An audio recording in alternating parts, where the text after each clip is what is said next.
Welcome to episode 17 of Yanking Chains, podcast where we talk everything endurance. I'm Matt Momont. I'm Vince Matteo. And I'm Maria Simone. And this week, we have two special guests that show up here every week. Two special guests that always talk. They always seem to make it on the show. Vince and Maria are both racing this weekend. Maria, you're doing the Vermont 100. Yes. And Vince, you're doing the Tahoe Rim Trail 100? Yes. One of you sounds more excited. One of us is excited and one of us is not. Yeah. And yes, who? All right, let's start with Maria because she seems so happy this morning. I've seen you've been tweeting a ton on this, including your pace times. Oh, John did that. Yeah, your secret's out. Well, let's first start. You're doing Vermont 100. Yes. Saturday it starts? What's Saturday morning? It starts Saturday morning at 4 a.m. Oh, that's real convenient. Yes. Well, so hang on for a second. Then our bet is off by an hour. Well, I thought we were just doing like straight time, and you get the extra time. Well, we were, but I thought it would be fun to like do it by the clock time, you know. But that's okay. Well, I mean, we still know what it is. Anyway, so Maria and I have a bet, and because we were theoretically starting at the same time, I said, I want at least 3 hours because you get a 3 hour earlier start, East Coast, West Coast. And then because I have an extra 1.5 miles, I wanted 22 minutes and 30 seconds in addition to my 3 hours. But see, now I gotta what? I gotta give you back an hour? Is that what I gotta do? Don't make me do math. It's too early. Oh my God. Why don't we just say however long and then you get an extra 22 minutes? Well, I think... I'm time zone challenged. It's very hard. All right. So anyway, you wanted 22 minutes and what? I want 22 minutes. I want a 15-minute mile pace for my extra mile and a half is what I want. Oh, okay. So 22 and a half minutes. Okay. All right. So, well, wait a minute. So what time does your race start? I believe it starts at 5 a.m. You start at 5 a.m. Yeah, okay. So now it's 2 hours and 22 minutes and 30 seconds. Well, your 5 a.m. is our 8 a.m. All right, don't get caught in the minutia on our podcast. We'll work it out. Anyone listening to this live, if you could tweet to us what Vince and I need to do, that would be great. Run! You need to run! Either way, my straight time needs to be 22 minutes and 30 seconds faster than Vince's in order to win Fumble on the Flora. Yes. Which I feel like I'm a loser on this bet. But I feel like I'm going to get my ass kicked. I have a feeling you're going to smoke me. Well, then maybe it's a fair... That's why I think it's fair, is because I don't think either of us actually believes that we're going to beat the other one. Yeah. So it's and I was talking it through. I was like, wow, I really set the bar high for myself on this one, but that's okay. I'm cool with that, you know. Yeah. So it really is an interesting, you know. Yeah. Kind of. We'll see. Gentle person's bet. Yeah, that's good. I think if we both feel like we're going to lose, then it's probably a fair bet. But yeah, John tweeted my pace sheets yesterday, which I had privately texted to him because the super secret goal is on the pace sheets, and he posted it on Facebook first, but he posted it in a private group. So I was like, all right, the people in that group can see the super secret goal. They might not even know. But then as he was posting it to Twitter, I was like, you know, that was a privately texted picture. He's like, no one's going to know. Click. And I was like, all right, well, I'm cool with public failure, I guess. I saw it. I know, Vince was like, magnify what's on the list. Yeah. No pressure, Maria, but I did that too. I didn't have as many tiered goals as usual on the pace list. I do have like something. So the pace lists have a 21-hour pace sheet and then a 24-hour pace sheet. I mean, obviously anywhere in there between I'd be fine, but 21 hours is this not so super secret goal, which I think is pretty aggressive for me because I went 21 and a half at Javelina, and Javelina has like half of the elevation. So actually less than half. So I guess Vermont, whatever. Again, the maths, I can't do it right now. But yeah, it's hillier by a lot. So we'll see. We'll see. One thing I did notice about your pace sheets. Yes. One, they're very organized. Very impressed. I have a problem. It's true. That's all. I think this makes a lot of sense. You have very simple nutrition needs. Yes. Or I guess your drop bags may be all candy. What's in your drop bag? So yeah. So the drop bags are not for me. I'm doing this race crude. So John is doing it solo. So the drop bag thing is there more for him. Even though we're running together, since I'm racing, he's technically still solo. So he is not going to use my crew. He is going to use just the drop bags. Wait, can you explain that again? He's racing. He's not racing it. Right. So in Vermont 100, you have. I don't know if all hundreds are like this or not, but I don't know. But Vermont 100, you have the option to race solo, which means you're not going to use crew or a pacer, or you have the option to race crude, and it's kind of two separate things. I am racing crude. Our friend Eric Vince, who you know, Eric Schrading, is. Well, you met him once, I guess. Is going to crew and join me for the last 30 miles.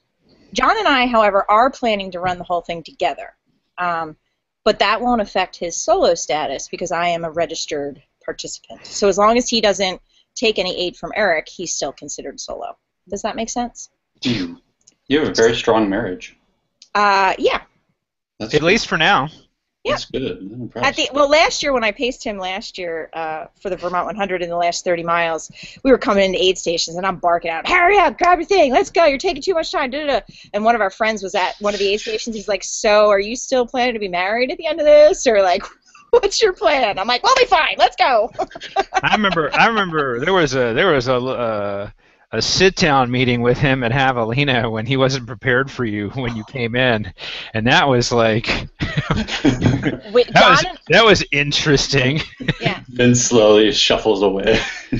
John and I could not be more different style of racer, like without a doubt. I mean, and in a lot of ways, I'm pretty envious of his style because he is definitely so laid back about it. Like, I'm just going to show up, and I mean, he packs his stuff, like he gets himself prepared, but it's much less planned out. Like me, I really, like what you see on the sheets, like I do have a pretty simple nutrition strategy. I drink Tailwind pretty much the entire time as my primary source of calories, and then I supplement with Cliff Bars until I get sick of them, and then I will probably have some gels towards the end, some caffeinated gels, and some watermelon, and that's about it.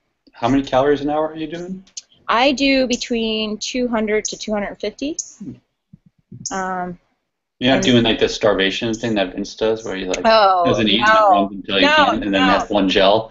No, that sounds terrible. No, I don't do anything like that. I don't do anything like that. Oh yeah, I run on coffee. The differences in our body should sort of indicate who does the fat adapting and who just likes to hold on to the fat. Well, you know. So I don't do that anymore in the sense of it doesn't feel like starvation. Like that's just normal now. So you were saying you do 250. I do 200 an hour now, and I just when I go out on long runs, if it's like 4 hours and I'm not like pushing hard or whatever, I don't eat anything. But that doesn't feel like it did that. That first 6 months when I was like, oh my God, I'm starving to death, I'm going to die. So that's just the way that it is, and I can get by on less. So seems to work out. I mean, think about it. Think about how much stuff you have to pack in for 200 calories an hour for 100, and then double that, and that's what I was. So it's just twice as much shit. So I was like trying to reduce the load of things that I was carrying. There is a 30-pound limit on a drop bag. Yeah, one bag of Tailwind at each drop. Right? I thought it's not really. I mean, so far it hasn't been that much of a problem for me. I mean, at Vermont 100 they have Tailwind, so I'm not even going to need to bring it with me. Yeah, that was actually a key part of the decision making too with the strategy. But Tailwind works so probably the best of anything I've tried so far. It doesn't. I mean, you know what? I'm not jinxing it. It's been good so far. That's what I'm using. Yeah. I'm superstitious, so I don't want to go too far. And the Cliff Bars, yeah, they don't. I mean, I don't know. It hasn't been too much of a problem for me, but so far. But that's what I do. And then if I need to eat off the course, I do. Like at Infinitus, when I came in and they had watermelon and potato chips, that just looked awesome. So I ate that.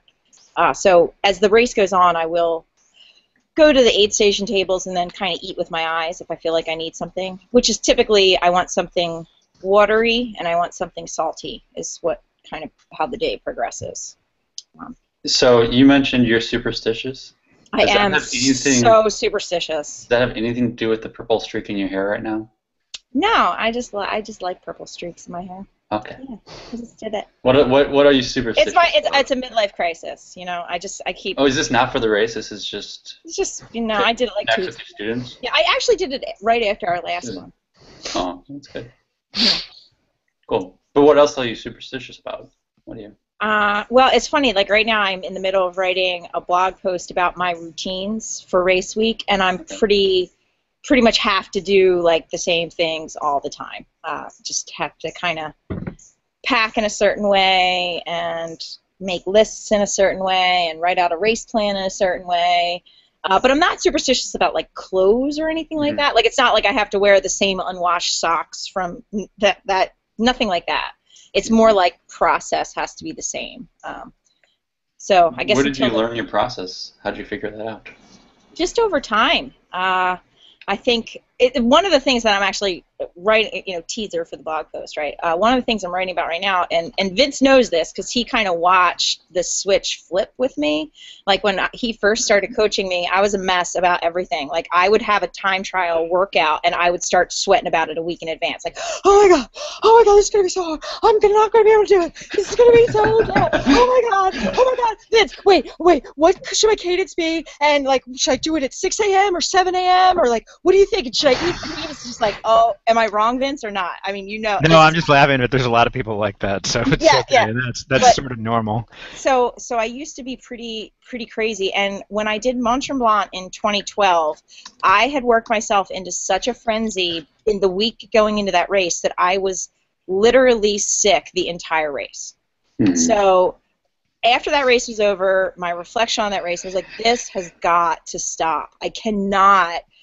And all the races before that, I had worked myself up. It just wasn't quite as bad, And I can't keep going into race days like this. I can't keep sabotaging myself because I'm so anxious. So I just started focusing on like, okay, what is in my control? And that's kind of all my processes stem from like, what's in my control? So I was joking on Twitter about I'm not looking at the weather, and at that time I wasn't, but now I am, because if it's going to rain, I need to bring shit for rain. If it's going to, so now, like, I used to look at the weather before, and if it said rain, I'd be like, oh my god, it's going to rain! Oh, what do I do? This is crazy. I've never been in rain before. Oh my god. But now, if it's going to rain, I think, okay, if it's a triathlon, what kind of gear do you need for the rain? If it's an ultra run, what kind of gear do I need for the rain? And part of that depends on the temperature. We talked about this when you did that race in Napa, Matt, like when it was raining there. Mm-hmm. But yeah, so part of my process really comes out of the like, okay, what's in my control? Packing is in my control. Making sure I have the things I need is in my control. And so that's where it sort of stemmed from. So over time, I've kind of developed this pretty methodical approach to race week. This mental health segment brought to you by Trueform Coaching. I know. Please talk to Karen at trueformcoaching.com. I know. I actually went back and listened. I think that podcast is going to be a new part of my race week routine, because I went back. Now that we're on iTunes, everyone, I went except back. for episode 14, Matt. Yeah, except for episode 14. Well, and some of the back ones I haven't gotten up yet because I keep hitting that storage quota limit, so I have to update that again. But anyway, I listened to that podcast again this week. It was so good. I was like, this is great. My race, my plan, my pace. I was like, this is great. I'm like, I even tweeted it out because I think it's really it's a good part to add in to my race week routine. So I think that's going to be a regular part of it. But yes, trueformcoaching.com for all the mentals. Yeah, for all the mental mentals. Well, I think I'm somewhere between you and John. Like I will look at, kind of like where the aid stations are. That's kind of the biggest thing for me is I want to know where my next water is. So I will, I'll figure that out, and then I'll do the math and say, okay, well, I'll need this much water to get to there, and if it's hot, I'll need this much water, because I won't, because I carry so much with me that I might not necessarily fill my bladder pack. But but it's not like completely like free spirit like John. So I'm somewhere between the two of you. Yeah. But then I won't plan it out or put it in. I mean, maybe I might have like a little cheat sheet or something that I might look at from time to time. But typically, I just go into the aid stations and I'll ask them, when is the next aid station? Mhm. Just so that I know. But I saw that sheet and I was like, good Lord. I guess to be clear, I don't look at that sheet every aid station. And I mean, of course, this is only my second 100, so this is really only the second time that I've done this. So I'm still working this process out too. But I found in Javelina, like I never even looked at the sheets I made for Javelina until like maybe mile 70-ish or so. Like I knew generally where I needed to be to hit like my goals. But then, for me, I found in the last 25, 30 miles or so, the sheets became motivational for me because shit starts to really hurt, man. You want to kind of just be like, I want to be done with this. I'm not, so I found the sheets, and I didn't check them every aid stop, but I checked them. I think at Javelina, I probably looked at them at the headquarters because you had the lights there and it was easy to see.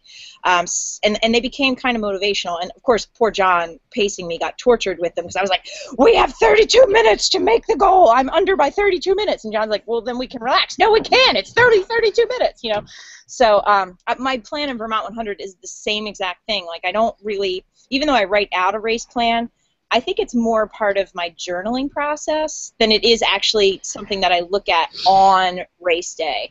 Because I don't bring it with me or anything. I just kind of like work out my thought process for the day.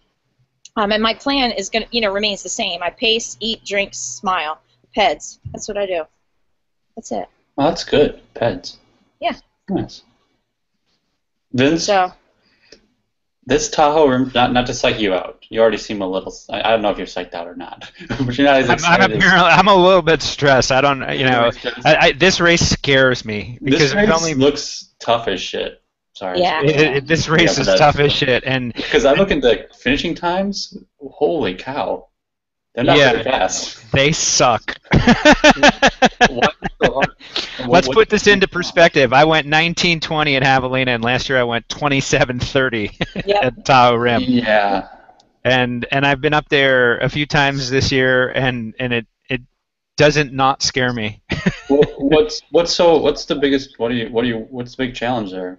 The whole race sits between 7,000 and 9,000 feet. So is it up and down, or is it just the altitude? It is very up and down, and it is the altitude. The thing that impacts me the most is the altitude. The more time I spend up there, the more problems I get into, and it seems to be especially above 8,000 feet, at least this year. Yeah, I know, Maria. It is not your race.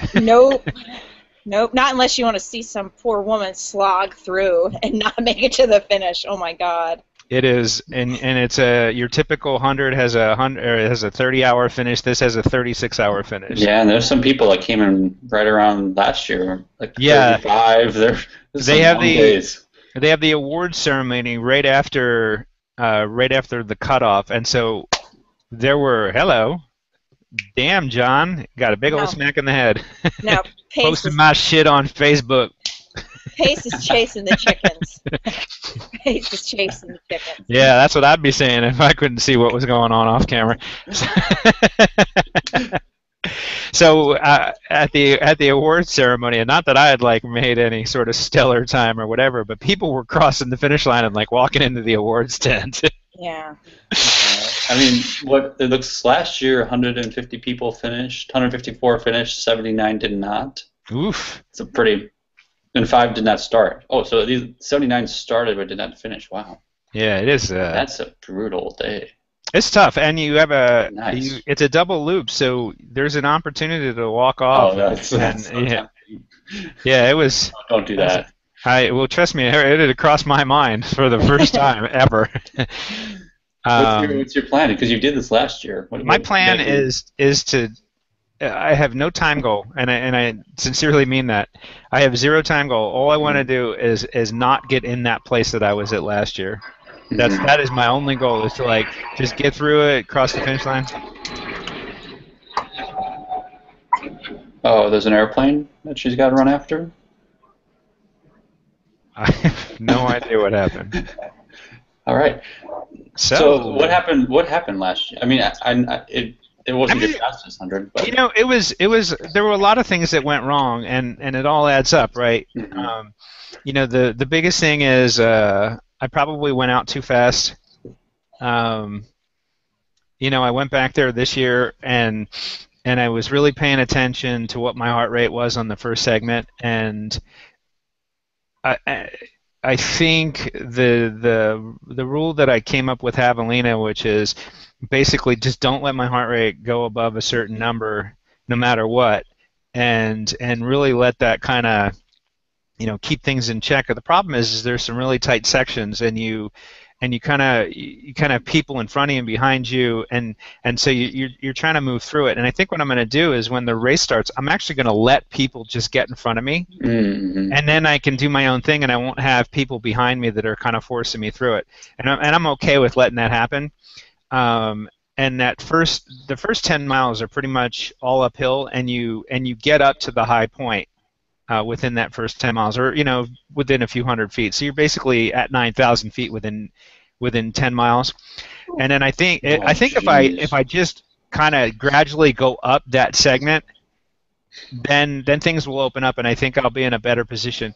So the other thing that happened was I'd cracked my ribs about 5 weeks out, and so I didn't really get any elevation training in that last 5 weeks. So I got a little more. I feel a little better about it. Not ideal, but I just think I'm in a better position.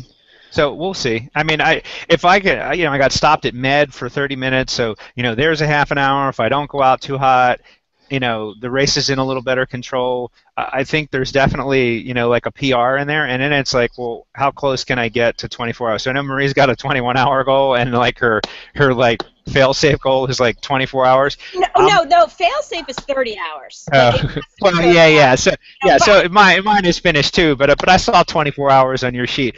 I honestly, you get a special buckle for 24 hours. I know, and so do I. Yeah. I don't. There is no 21-hour goal on my sheet. There's a 24-hour goal on my sheet. Yeah. I was doing the math just based on, there's a 3-mile segment that goes up, and there's 30% grades in that segment that lasts for about a mile, and so that segment, those are probably that could be like, I don't know, well over an hour just to get up that 3 miles. And one of those miles is going to be like a 35 minute. So it's really hard, thinking about, 24 hours is a possibility, and I won't, because all I want to do is like get into the meat of the race without being in such a a bad place like I was for last year. And if I can do that, I don't care. I'm looking at this course map. You got 6 solid. I mean, it's basically 6 big climbs, but then there's like some peaks in those valleys and right? Oh yeah. I mean, there's pretty big climbs just inside the climbs. There's the thing I like about this race is the views are fantastic, and the race is really well supported, and I highly recommend it if you're a strong mountain runner. There's no flat part. And that's the downside, is there's not a lot of runnable.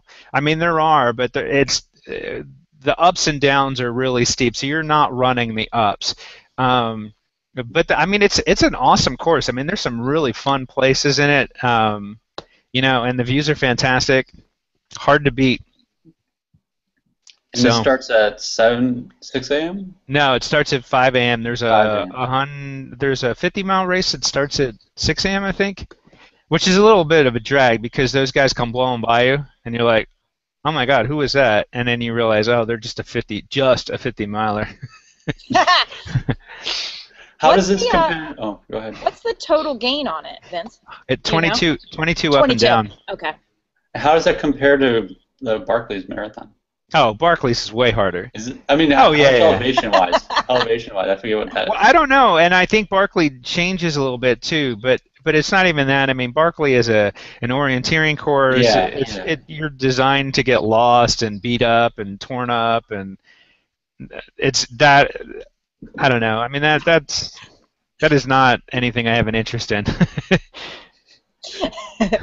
You like the path? Yeah, no, this looks like a tough one. Good pick. Good luck. Yeah. Well, I'm only going back because of last year, or else I'd be going doing something else. Yeah. Is it a Western States qualifier, Vince? Yeah. Okay. What do you need to do to qualify? How does that work? I don't know how the qualification for Western States works. Finish. Any You can finish any of the, 100. I think all of the hundreds that are qualifiers, you have to finish. Okay. So within the time limit. Mm-hmm. So for Maria's the 30 hour, is that right? 30, yeah. Yeah, and then this one's 36. So, Hard Rock's like 48. So I think you could qualify with Hard Rock and just basically get through it. How do you do the night running things? That's one thing that I've always wondered in ultra running. Like, you're out in the middle of the woods. Hey, before we go into the night running thing, I just want to say, just because you get a qualifier doesn't mean you're in Western States. Yeah. You're qualified to be in the lottery. Yeah. You don't qualify for the race. I mean, well, elite runners qualify for the race. Like, there's these golden tickets they can get. There's also a series of races. Like, if you win, right, you're automatically invited or something like that. But I don't know how that works because that'll never be me. So I'm like, I'm sure there's people that just get in. Not just get in. I mean, they have to earn it. But so this is just qualifying to get in the lottery. Vince, this will be your third year in the lottery? Yes. It'll be my second year, and I think it's John's fourth year. So. And I want to. Your tickets accumulate each year. So. I want to put this into perspective. Qualifying for the lottery is like qualifying for Powerball win. Yeah. Feels that way. But anyway, your odds are the same. Yeah. But Matt, you had asked about night running. Yeah, I've always wondered. Yeah.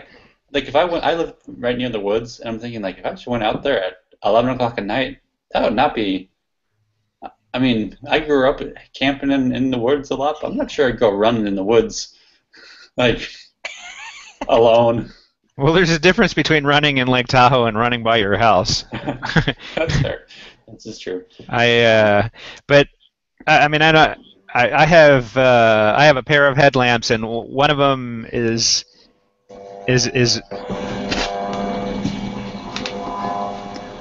What the heck was that? I don't know. Did you hear that? Yeah. I don't know what that was. It sounded like a tractor or something. It did, right? Anyway. I thought somebody started vacuuming in one of your phones. Anyway. All right. So I have a pair of headlamps, and I've got one that is your normal trail headlamp that's about 230 lumens, which is pretty bright, probably brighter than most flashlights. And then I've got the monster light, which is like 1,300 lumens, which is like 500 lumens brighter than a car. And when you see me come in, you think an airplane is landing. And if I'm in a place where I really want to see everything, that's the light that I use. And that lasts long enough? That one, if you put it on full bright, will last about an hour. I've got 2 batteries. If you knock that down a notch, which I believe is about 600 lumens, which is still crazy bright, that'll last for 11 hours on one battery. Oh, okay. Nice. Yeah. So I have 2 batteries for each of my lamps, because the last thing you want to do is have a problem with your battery or your light or whatever, and so I make sure that I have 2. What do you do about? There's no water crossing then with this one? There was water when I went out there earlier, but there's usually a way to get around it. But some races, they have water crossings. I mean, you saw the water crossing at Western States. Yeah. So, and that dude got washed away. Told you it was not safe to cross. And that wasn't even nearly as rapid as what we were looking at. We would have been fine. We would have died. Is it waterproof, or do you like? Can you swim with it? So what my headlamps? Yeah, my headlamps are waterproof. Okay, okay. And then what's the weirdest thing you saw in the woods? Do you see bears out there? I have not. Is that Paige? Yeah. Oh my God. She's so tough. I mean, if you're a burglar coming to my house, you'd be scared of that, no doubt. Oh my God. I've seen bears on the trail before, but not during a race. And I've seen them a couple of times, and I normally I've been far enough away and have backed away, but the one time I saw cubs and not the mama, that was a little frightening. Mm-hmm. And I was like, bad news bears. But we don't have any kind of, we don't have grizzly bears, so they don't normally come after you. Mm-hmm. How's you, Maria? I don't know if I've seen anything super interesting on the trail. I mean, just your average wildlife kind of stuff. But I will say the running at night thing, I think, just to add on to that discussion, not only are the trails behind your house different than sort of some of the trails we race on, but starting at 11 o'clock at night is a lot different than running into 11 o'clock at night. No, and I mean that seriously, because when I was training for the first double, I would start at I would go out and do something at 6 or 7 o'clock at night just to kind of get that feel. And I was like, how am I going to make this? My God, I feel like crap. Well, yeah, because you've been sitting around all day. But if you start at 4 or 5 o'clock in the morning and you go through the day, you're fine. I really thought I would have a huge problem with the sleep thing, but so far, knock on wood, it has not been.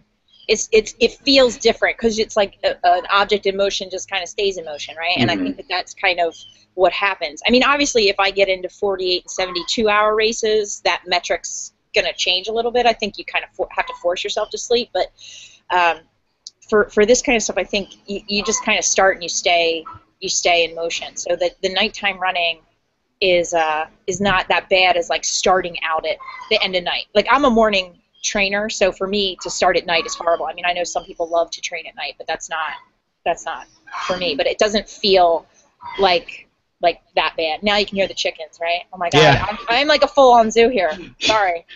Got Farm Maria. I thought I did a night run prior to doing my first 100, and I thought that was a different experience than actually running in a race. I thought it was much harder because I got up in the middle of the night. I did double up runs, and I did an early Saturday run, and then I went to bed, and I got up at 2 o'clock in the morning, and then I went and ran again, and that was horrible. That was hard and horrible, and I was tired, and that is nothing like running in an ultra. I have zero problems running at night in an ultra. And people that go out and continuously do night runs as they're prepping for it, to me that's like making yourself vomit and expecting that trying to learn something from that. It's like once you throw up, you know what throwing up is like, and you don't need to do it ever again. So it's like I mean, right? I mean, and it's funny because I'm a lot in a race as I'm leading into 100, because I'm afraid of the dark. I'm afraid of things coming out and eating me. I got up really early and I was doing training up in Tahoe for this race, and I was freaking out about getting eaten by a bear, and I know they're not aggressive, but this is just the shit that goes through my head when I'm in a race in the middle of the night. Sorry. Hey, no. She's got to go yell at her kids. she just totally bum rushed a chicken. All right. Well, speaking of being aggressive. So, when I'm in a race and I'm I'm running at night, I don't think about that stuff. And there's people around. I mean, they might not be in sight or whatever, but there's just a little more comfort for me. Mm-hmm. How many people? There's only if 150 people are running or 200 people about running this thing. You're not seeing a lot of people, are you? There are segments of the course that kind of overlap with each other. So, as you're coming up from the start, there's a segment where you drop down and you loop, and then you come back through that segment. And then there's people that are going ahead of that and coming back through that segment. So at any given point, you could have 3 different groups coming into an intersection. And you're crisscrossing them at certain parts of the course too. So while it does get a little lonely at times, there are segments where you run into people often enough to where you don't feel like you're out there running by yourself. Mm-hmm. Yeah, it's good. I like it. I think it's a really interesting course, and I think we should actually go up there and do some running because there's I found I mean, it depends upon what you want to do, but I found this super secret campground where you don't need a permit. You can just show up and there's a pump and water, and I was like, man, that'd be cool. Pack stuff into that point. It's 10 miles in, spend the night camping, and run the day, and then run the next day, and then pack out. And it's awesome. Yeah, for sure. So yeah, I like the course. I like the race. It's just hell hard. I can't imagine. I was up in Tahoe, and you saw my numbers from trying to run 2 hours. Yeah. It's slightly above pace. Oh my lord, that was just like it felt like I was sprinting at mile 2 of my 17-mile run. So I can't imagine. I mean, maybe I guess going a little slower would have helped, but that altitude can do some wicked things. Um, when I race, I always go in and I try to think about there's like workouts that stick in my mind that I did that kind of make me confident, or I can be like, oh yeah, I did that one really well, or that set me up well. Do you have any of those that you look back on this year, in the past few months, that you I'm, like? the ones I'm looking at are the ones that I did up there. Yeah. That's it, just because it's so specific to the race, and I'm like, all right, I felt like I had my race in or my day in control. I Hmm. was like, all right, if I just do this, things feel a lot better than than like when I was in the race, and that's going to be the like the guiding force is just really keep it easy so that I don't, because it seems like once I get over that edge, I have a hard time pulling it back together. Hmm. And it's just because it's for me. I like you said, you're up there and you feel like you're sprinting. When I'm at 9,000 feet, when I'm walking, I feel like I'm sprinting. I'm just like everything is really labored, and it seems like I just can't get that thing back in check. So And you don't go up and acclimatize then, so you're not going up there 2 weeks in advance. I went up. I think I went up 5 times. I think it was 5 times, and going up on weekends like that seems to help me out. Like as I go up more and more, it seems to help out. And I was trying to get back up there, but the last time I went up there, the run was so hard that I just didn't feel like going back up the next weekend was going to be productive because I was still trying to recover from it. I mean, I think it did like 38 miles or something, Mm. Nice. and it was a long ass day too. Yeah. Yeah. How about you, Maria?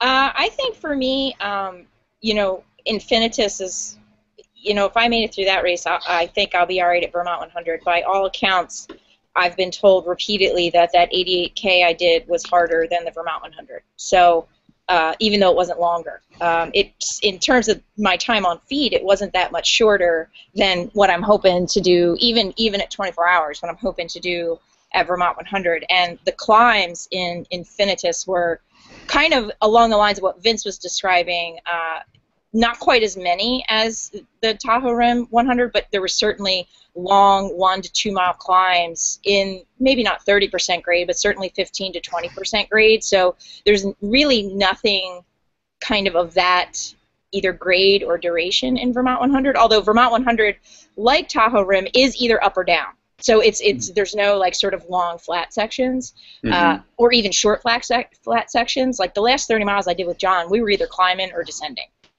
pretty much the whole time. So I think for me, the fact that I made it through Infinitus was huge, and good strength builder. I also think the trip we took out to Zion was really good training for me. Because I live in a flat place, going to real mountains is great, always great. We've been up to Placid a few times to train, so that's good. And I've been on the treadmill a lot at 15% grade. Mostly to practice my power hiking, right? Because, I mean, you think, like, oh, I'll just show up and walk. How hard could that be? Like, you actually have to practice it. Like, you can't just, like, show up on race day and be power hiking. Otherwise I think you kind of, at least me, I won't speak for everybody, but for me, if I don't sort of practice a power hike, I'll go into a shuffle without really being mindful about it. So I think I've done a lot of sort of aggressive power hiking, and I feel pretty well trained going into it. So that's why I felt confident enough to set an aggressive goal, but also not cocky that like that would be easy, because to achieve 21 hours for me would be hard. To put it this way, the very first time John did Vermont 100, he went 21 and a half hours. So I'm setting a pretty aggressive goal, to say the least. Yeah. I think, and Matt and I have talked about this. Well, I'm sure we both have. you need to train specifically for your race. So Matt lives by this trail, and this trail is really hilly, and he's like, well, should I run this, all the time? And he's racing Wisconsin, and I was saying you need to get more specific to the course. And what you were saying about, putting in hiking on the treadmill, Mm-hmm. if you are running a mountain 100, or if you're running a mountain race, and you're not putting hiking in there, then you're not training specifically for it. And you're right. Like when I'm on those steep hills, I will power hike that, and that's a different kind of strength training, than it is, just like regular flat running or whatever. It would be like training for a mountain 100, not running hills. So you need to incorporate all of that. And so I will go out there and I'll do like long hikes on steep hills just because I know that's in the race and that's just what's going to happen. And you just see people, they're just kind of like baby stepping it up those hills because they didn't practice that. Yeah. So you need to be well rounded for it. I think you're actually more prepared for kind of hundreds than I am, because you've done 100, you've done some tough runs, and then you've done 24-hour double Ironman stuff. I think you're completely prepared for this. And We'll of course, find out. dragging your tire around. Yeah, no, I think this is probably I think this is not going to be the hardest thing you've done, and so I think it's good for you. Yeah, I think you'll do well, and I just think running hundreds is your thing. I do. I mean, I'm so impressed by what you did at Javelina. That was just amazing. Oh, that's nice. Thank you. You gonna cry? You gonna cry? I might a little bit. Wow, Vince, you were being so nice. I know. You've Compliments been don't fun. come like that very frequently at all. Yes, from Vince especially. No. Seriously, Yeah, I Jesus. mean from Vince. Good lord. Good Lord. Man. I have to share this story because I will never forget it. The 2013, I did a half iron. It was season over, and I did a half Ironman, and I got third overall it was a local race. So I mean, third overall. It's not like an Ironman. It's not whatever. And I was so excited, and I was like, oh my God, I did so awesome. I'm so excited. That was like 30 minutes. I got the email from Vince. Did you see your bike file? Did I what? You were like, did you see your bike file? I think you left some out there. I'm like, oh my God. I think you actually wrote the email. I'm going to let you have your day, but we're going to come back to this. I'm like, okay. Apparently, it was not good. So I will accept the running 100 milers is my thing and move on. I got an email response from Matt, and he was like, "Oh, you're being mean. I like this side of you." Oh my God, Matt, he's been holding out. There's more where that came from. I know he did. Yeah, no, I respond well to negative feedback, and he's like, "Oh, it's gonna be okay." I'm like, "No, yeah, it's not. It's not gonna be okay, Vince. Tell me what's gonna go wrong." You know what, though? It's actually not negative feedback. Because like you, Matt, I respond very well to. I'm fine with being told what I did wrong. It's constructive criticism. Yeah, exactly. I mean, it's not like anyone wants to hear that you did something wrong, but if I did, I would rather know it than you just like kind of coddle me. I cannot stand pity face, and I can't stand being coddled. So for me, that kind of approach works really well. Like to be kind of pushed, and not to, and I generally speaking, I'm not somebody that's ever really like satisfied anyway. So Vince was just kind of, in many cases, just confirming where I was gonna head eventually anyway. Like, I should have done this, I could have done this better. Like, I was even going back and, Lake Placid's coming up, and obviously I love that race, and I was going back and I was looking at some old pictures and thinking about it. I'm like, someday I'm gonna go back to that race and finish what I started there. It's just like, you're just never happy. Just never happy. It's just, it's just Exactly. All right, you two. Yay! How excited! I'm so excited for you both. That's fun. I'm impressed. I really am. 100 miles. I don't know. I was out just like last week in Tahoe doing the 2-hour run. I'm thinking, Jesus, 100 miles is a long way to go.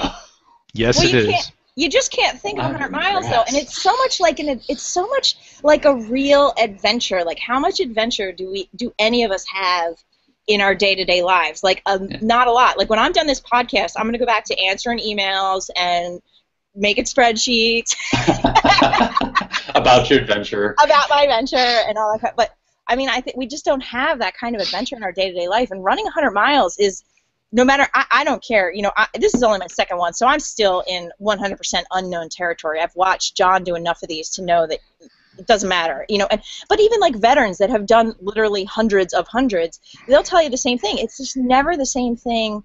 I don't know. This ultra stuff is it's just like this constant mystery box to be unfolded and experienced. And I look forward to that.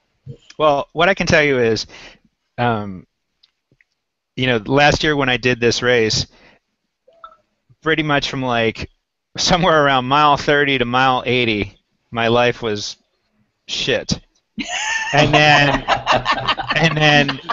at 80, I managed to get everything back together, and from 80 to 100, everything was awesome.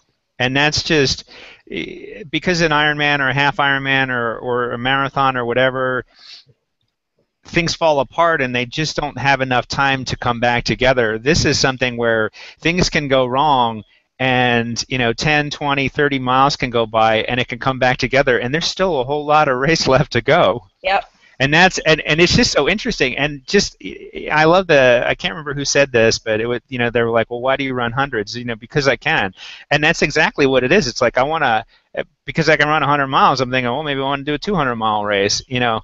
And how long will I be able to do that? I have no idea. You know, I don't know how long my body's going to allow this to happen. So I'm just going to keep doing it until I can't, you know. Mm-hmm. Yep. It's awesome. You know, I mean, you know, you look at how many people ask you, "Oh my God, you swim, bike, run, and all in one day?" All in one day. Yeah, I mean, yeah, right. And I mean, you know, how do you look at an Ironman at this point? It's like it's absolutely one day. It's not even a whole day. It's a half a day. You know what I mean? And so, people just either people that will never run a 5K, you know, let alone a marathon. So, and speaking of marathons, are you going to sign up for CIM? I was thinking peer pressure. I was thinking that. I mean, I've done that a lot. I'm reading the book called on Prefontaine. Yeah. So I'm reading it. I'm thinking, man, I have a lot of room to improve on my top end that I never done. And while I'm young, I'm thinking I should try to I don't know if it's worth it, but like go try to get a 5K time. Yeah. And get like a mile, work on that time. I don't know, do like track work for the rest of the year. I sent out that link about the Lake Merritt thing. It's like $5 to do a 5K or a 10K, and I think the next one is at the end of the month. I guess it's the fourth Sunday or whatever. Yeah. I think that you should throw those in there because I think you can blast that thing. And the competition will be there, so you'll want to go faster, and I think you can recover from it. Yeah. But I think we got 5 people in for CIM now, so it'll be a bigger group, and there's going to be a few people, you know, around you or my pace. All right. Come on. You're going to put me like a 250 or something like that? No. I'm trying to get close to 3 hours again. Okay. I'll sign up. All right, right on. Awesome. Okay. Cool. And Maria, I think you said you were going to do some sharpening up too, weren't you? I am. I kind of, I am. I feel like, originally I was going to do a 24-hour race in November, but I'm feeling right now like I need downtime, and I feel like I have to kind of respect that. Like, and I don't mean my body so much as just my head. So I'm going to kind of like take August to regroup, but right now I'm feeling like I missed my speed a little bit. I go out and I hit a 9-minute mile. I'm like, man, I am killing it today. Whereas, and this is not to just people that run 9-minute miles. This is just a reference point, right? Like, whereas for me, I would go out and Vince would, when I was training for Ironman, I'd get a 22-mile run and I'd average 8s for 20, you know what I mean? And now I go out for 6 and I'm like, I did 9s today. I killed it, and I kind of miss that sort of effortless speed. So there's a marathon here in December, and I think that's enough time to take August as like really downtime, like just do whatever I want, no scheduled training, and then that'll give me kind of September, October, and a little bit of November to sharpen up and work on some speed. You're going to run a marathon in December, and you're not going to come up and run with us in California in December? That is a price issue. Kiki's coming. Tina's going to be there. We need Kickstarter to fund your flight. What's the date? in The December? 4th or 5th. It's Oh, that's the same weekend as the one I'm. Okay, all right, I gotta think about that. All It's right, perfect. I gotta look at flights. I gotta look at It's downhill the whole way, so you'll PR. Yeah, Well, I bet you could. I bet you could room with one of them. yeah. Who's all doing it? All right, wait. All right, what's Kiki, happening now? Kiki, and Tina are in it. Oh, my bunny and my tea monster. So, Okay. but back to your comments about what I would do is I would look at the paces that you ran when you were training for Ironman, and then when you're fresh, see how hard that feels to try and get to that. And so for me, I can't get to that pace easily right now. And that's when I decided, okay, I know that I can run 100. Now I need to run it faster. And you want to gravitate towards more and more and more and more, but really I think we need to sharpen up. Yep, that's exactly how I feel right because now. you And just slow down. I mean, even Ironman training, I would always do a December marathon, and then I would go into my Ironman training, and by the end of Ironman season, I would notice that I had lost probably around 10 minutes off of my marathon time, and I would have to sharpen back up so that I can do that. And I think you don't need to run it.